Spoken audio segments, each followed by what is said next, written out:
صلی اللہ علیہ وسلم۔ نبی پاک صلی اللہ علیہ وسلم کے مدینے آنے سے پہلے ایک شخص تھا، عبداللہ بن ابی سلول اس کا نام تھا۔ تو مدینے والے لوگ اس کو اپنا پیشوا مانتے تھے، اوس بھی خزرج بھی، اس کی تاج پوشی بھی کی، بڑی اس کی منتا تھی۔ جب حضور آ گئے تو اس کا کاروبار بند ہو گیا۔ اب لوگ یہ نہیں سمجھتے کہ میں غلط ہوں، لوگ کسی کے مفادات کو ٹھیس پہنچتی ہے تو مخالفت کرنے لگ جاتا ہے۔ اب اس کے حالات جب خراب ہوئے تو اس نے پتہ کیا کیا، جھوٹ موٹ کا کلمہ پڑھ لیا۔ سمجھ آ رہی ہے باتوں؟ جھوٹ موٹ کا، اور منافقوں کا ایک ٹولہ اس نے تیار کر لیا، جس کا قرآن مجید نے سورہ منافقون میں ذکر کیا۔ ایک جنگ کا موقع تھا، نبی پاک صلی اللہ علیہ وسلم تشریف لے گئے تو عبداللہ بن ابی سلول بھی چلا گیا۔ حضرت عمر فاروق رضی اللہ تعالیٰ عنہ کے ایک غلام تھے، وہ پانی لینے کنویں پہ گئے۔ ادھر سے انصار میں سے، چونکہ حضرت عمر کے غلام مہاجر تھے، انصار میں سے ایک شخص پانی لینے پہلے سے آیا ہوا تھا۔ پانی بھرنے میں کوئی اختلاف ہو گیا، جھگڑا ہو گیا، مار کٹائی تک نوبت آ گئی۔ حضرت عمر کے غلام نے کچھ چیز مار دی، اس شخص کو زخمی ہو گیا۔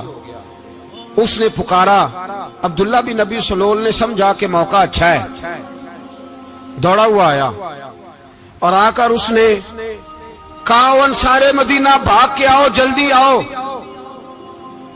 اور بڑے غلط جملے استعمال کیے۔ کہنے لگا، اگر ان لوگوں کو تم اپنا بچا کچا کھانے کو نہ دیتے مہاجروں کو، تو آج یہ تمہارے سر پہ نہ بیٹھتے۔ معاذ اللہ، ایسی باتوں پہ کہا کرے، بولے یہ روزمرہ کی گفتگو میں عادت بنائیں، کوئی ایسی بات کرنی ہو تو معاذ اللہ استغفر اللہ کہہ کے کرنی چاہیے۔ اس نے کہا کہ معاذ اللہ، اب ان کو بچا کچا نہ دیں تو یہ ہمارے سر پہ نہ بیٹھتے۔ شور کیا اس نے۔ ہمارے ہاں بھی سیانے بندے پنچایت کے لوگ، وہ کہتے ہیں تو اس برادری کے بچے سے ہی مار کھا ہے، پتہ ہی نہیں چلا، جا اسے مار کے آ، سر پھاڑا، یہ کار پھوڑ دے اس کا سر، اور دیکھ میں دیکھ لوں گا بعد میں جو ہوگا۔ یہ عقل مند لوگوں کے مشورے نہیں، یہ جاہل لوگوں کے مشورے۔ ناراض نہ ہونا، پر یہ نبی پاک صلی اللہ علیہ وسلم نے فرمایا ہے، حضور کا فرمان ہے۔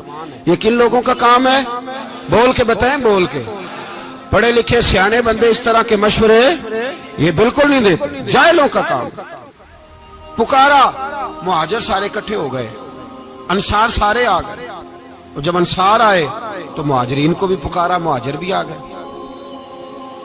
اب وہ گتھم گتھا ہونے لگے تو کسی نے جا کے محبوب پاک کے کان میں کہا، یا رسول اللہ، وہاں تو مہاجر انصار لڑنے لگے، وہ پرانی لڑائیاں پھر سے جاگ گئی ہیں۔ نبی پاک تشریف لائے، حضور نے وہاں لفظ بیان کیے، فرمایا یہ تم نے کیا جاہلوں جیسا کام شروع کیا ہوا ہے؟ یہ کون سا کام ہے؟ اللہ کرے ہم سب اس کام سے باز آ جائے، آمین تو کہنا۔ اور تو اس برادری دے منڈے کوئی مار کھائے، برادری کیا ہوتی ہے؟ برادری تو تعارف کے لیے، اونچ نیچ کہاں سے آ گئی؟